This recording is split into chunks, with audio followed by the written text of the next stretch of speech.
Você entende o que pode vir a mudar na sua vida quando o Comitê de Políticas Econômicas, Copom, decide aumentar a taxa Selic ou diminuir a taxa Selic? Qual o impacto no seu trabalho, na sua vida, no seu futuro e na economia do Brasil? E é sobre isso que nós vamos falar no vídeo de hoje. Então, fica comigo, vamos lá!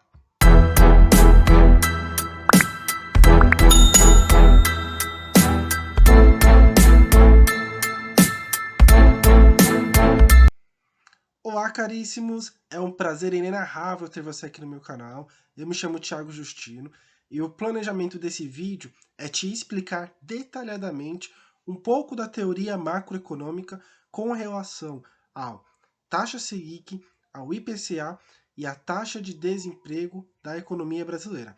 Vamos lá? Eu quero começar com a taxa Selic. A taxa Selic nada mais é do que um instrumento da política macroeconômica brasileira.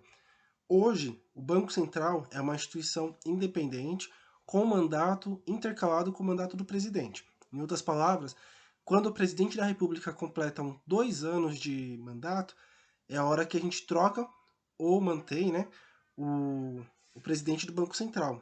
E o Banco Central é o responsável por cuidar da nossa taxa Selic, taxa básica de juros, e também cuidar da inflação, né, perseguir a inflação. Ele não determina qual será a inflação, mas ele é um órgão executor. Ele tem que buscar alcançar a meta de inflação determinada. Então, nós podemos dessa forma entender a taxa Selic como um instrumento para a política macroeconômica que visa equilibrar o nível de moeda em circulação, equilibrar a taxa de juros e um bom funcionamento da economia. Por algum motivo que eu desconheço, o nosso gráfico ficou invertido.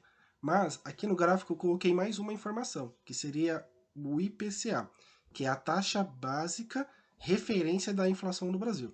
Ela não é a única e nem eu acredito que seja a melhor, mas é a que é calculada pelo IBGE e o governo acredita ela como a principal oficial taxa de inflação do Brasil. Aqui no nosso gráfico, nós podemos observar que quando a taxa Selic estava lá em cima, na casa dos seus 15%, a inflação também estava considerada alta. Porém, nós tivemos alguns eventos na economia, todo mundo se lembra, né, como o golpe ou o impeachment da presidente Dilma, um governo provisório, né, do presidente Temer. Então, vamos dizer assim que naquele período o mercado ficou bastante receoso.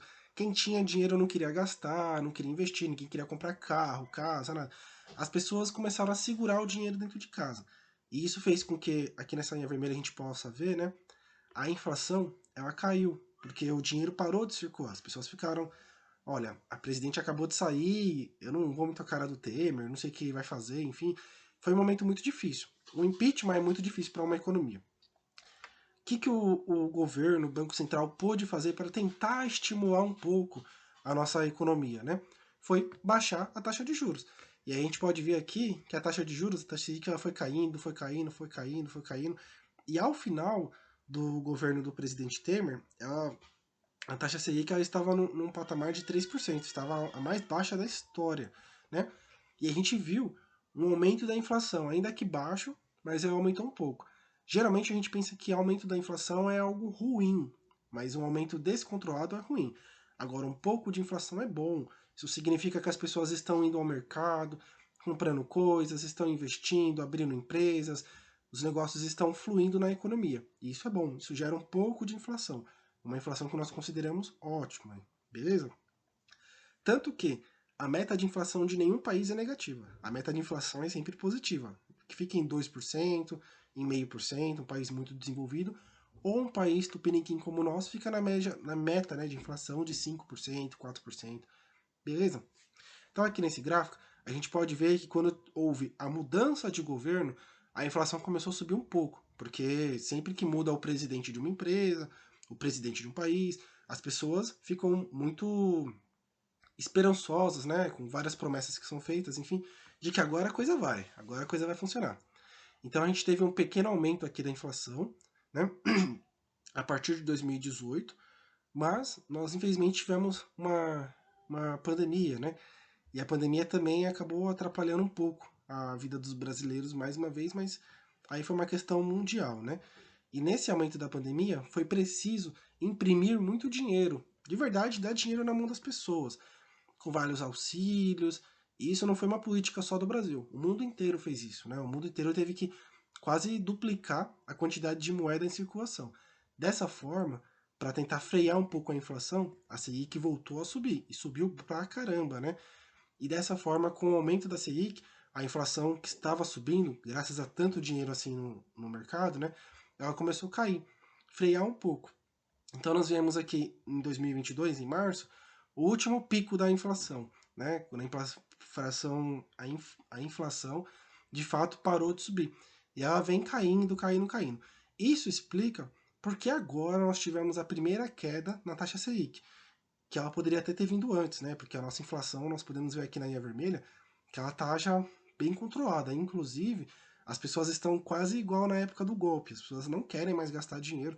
Uma porque não podem, outra porque elas estão inseguras do que vai acontecer com a taxa Selic naquele patamar que era injustificável. Tanto que começou agora, muito provavelmente, um ciclo de queda. Aqui nesse nosso quadro, faltou uma informação muito importante, que seria a taxa de desocupação ou a taxa de desemprego. E o que, que ela tem a ver aqui, né? Bom, o IBGE, que é um órgão oficial do governo, todo mês ele faz uma pesquisa e calcula, né, a taxa de pessoas desocupadas dividido pelas pessoas que estão economicamente ativas, trabalhando. E como ele determina quem são as pessoas desocupadas? São aquelas pessoas que uma semana antes da pesquisa procuraram emprego, tentaram trabalhar de alguma forma, pelo menos nos últimos 30 dias.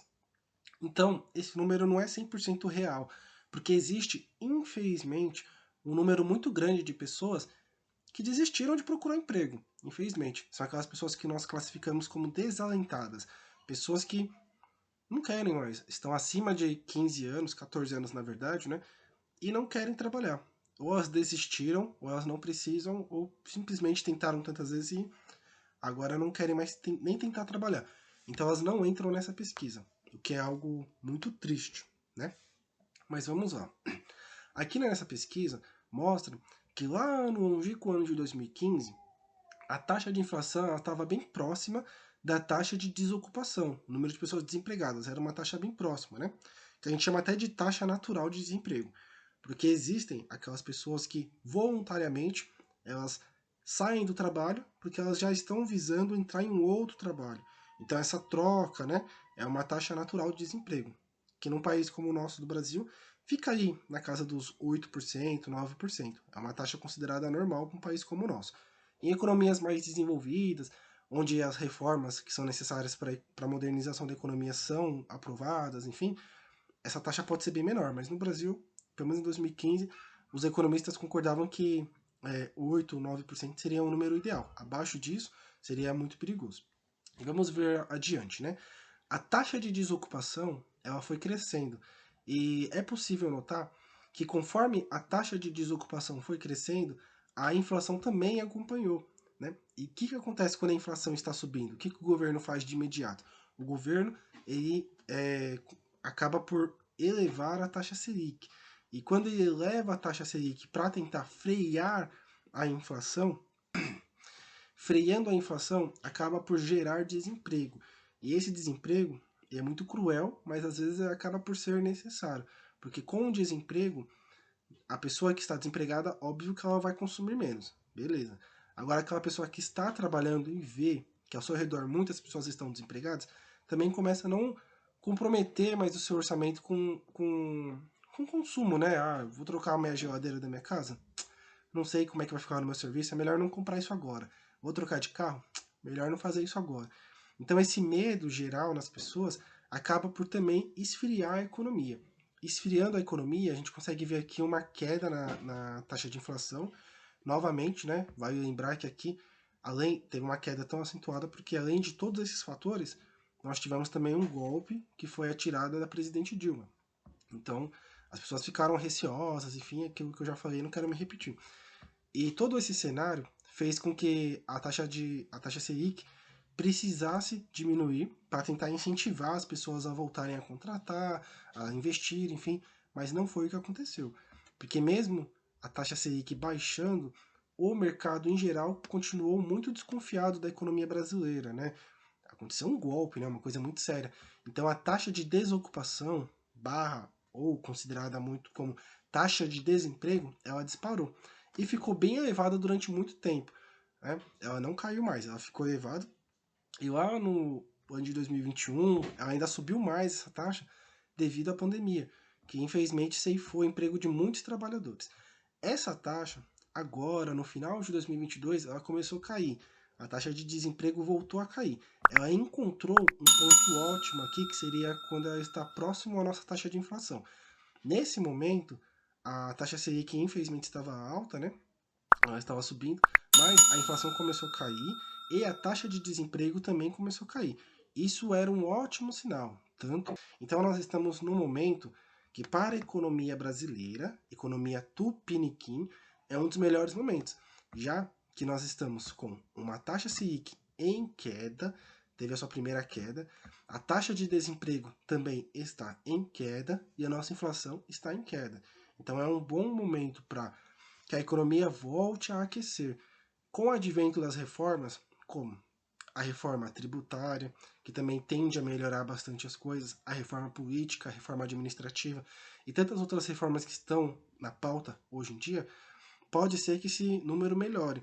Inclusive, com o advento dessas reformas, as taxas que nós temos hoje de desemprego natural, na casa de 9, 8%, elas podem vir a ser menor. Talvez chegar a uma taxa de 4%, 5%, porque nossa economia agora comporta esse novo cenário. Espero que você tenha entendido um pouco desse vídeo, né, que foi, eu acredito que foi até um pouco técnico, até demais, né, mas nós explicamos nesse vídeo a relação da taxa Selic sozinha é quase nula. Mas a taxa Selic ela está em volta de vários outros indicadores, como principalmente a taxa de inflação e o nível de emprego das famílias. Você gostou? Deixa um comentário aqui embaixo que a gente volta a falar sobre isso.